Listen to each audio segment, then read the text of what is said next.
Hey everyone, it's Jack from Cultaholic.com, and yes, for once, I do have a legit reason to wear the hat because it's been raining outside, but the weather will not stop the news, and it won't stop us from reporting the news here at Cultaholic.com. We're going to talk about WWE's pay-per-view schedule in 2018, and also just a little cheeky rumor from Kurt Angle on the old social media. So let's get right into it.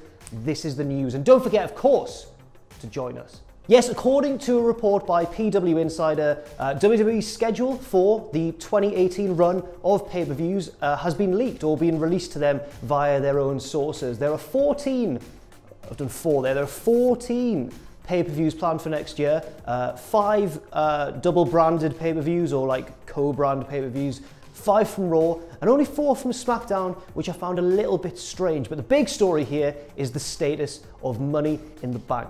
Now, there's been a lot of calls recently over the past few years from certain fans, to have Money in the Bank bumped up into Big 4 status, possibly replacing Survivor Series and joining WrestleMania, the Rumble, and SummerSlam. I'm not really sure why, because I like Survivor Series, and I think that in the past few years especially, it's been a damn good pay-per-view. But there's no doubting that Money in the Bank, because of its stipulation and because of its high-octane action, is a leading contender to make that jump and become another big pay-per-view. And our wish may have been granted, well, at least partially, because rather than replacing Survivor Series, it looks like Money in the Bank could potentially have been moved up into kind of a Big 5, which personally I feel is much better than just replacing Survivor Series outright. Why is it replaced, or why is it joined the Big 5? Because it's the only B show that has been moved to co-brand status next year.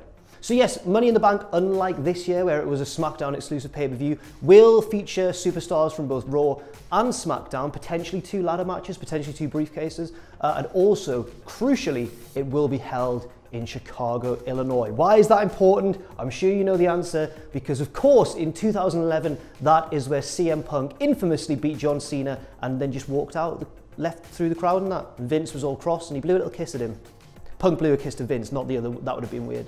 Now, this show is remembered as one of the greatest WWE pay-per-views of the modern era, maybe even one of the greatest WWE pay-per-views of all time, so it's certainly exciting, and their decision to go back to Chicago without CM Punk is a very bold one indeed. We know how much fans love to chant CM Punk when the show is not great, and in Chicago, you can't imagine that they'll be very forgiving at all if the show isn't up to scratch.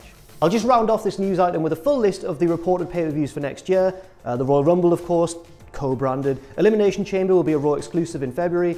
Fastlane in March will be SmackDown. WrestleMania 34, of course, in April. Backlash will be Raw's pay-per-view, and Payback will be SmackDown's, both in May. Money in the Bank, a double-branded pay-per-view in June. Battleground will be Raw's in July. SummerSlam, a double-branded one in August. Extreme Rules will be Raw's in September. Hell in a Cell will be SmackDown's later on in September. TLC will be Raw's in October. Survivor Series, double-branded. And finally, Clash of Champions will be a Survivor Series exclusive. Now, you may have noticed there that there's no SmackDown pay-per-view in between late May and late September. There's just a big gap of double-branded pay-per-views and Raw exclusives. Does this mean potentially that SmackDown will get another extra pay-per-view just shoved in at a later date? Or does it mean that perhaps they'll host a special network show, such as maybe another edition of Starrcade, or a big non-pay-per-view, but a big spectacular show held in a different country, possibly even in the UK. Who knows? And finally, just a quick word on Kurt Angle and John Cena. The two obviously squared off for a little bit in the ring during the main event of Survivor Series last week. Tremendously exciting and obviously very nostalgic, because Kurt Angle was John Cena's first match on the main roster way back in 2002, I think, where he said ruthless aggression, slapped Kurt Angle in the face and then lost. But, you know, it was a young John Cena before he gained invincibility powers.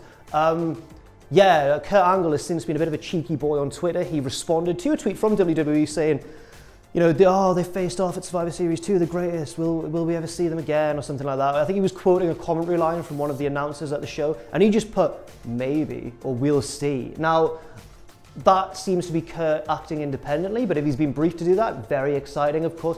I think we could potentially see that match, you know, at WrestleMania 34. We were originally all thinking it was going to be Triple H versus Kurt Angle, but now, could that be Triple H versus Braun Strowman after what went down at Survivor Series? Or could Triple H just have both matches?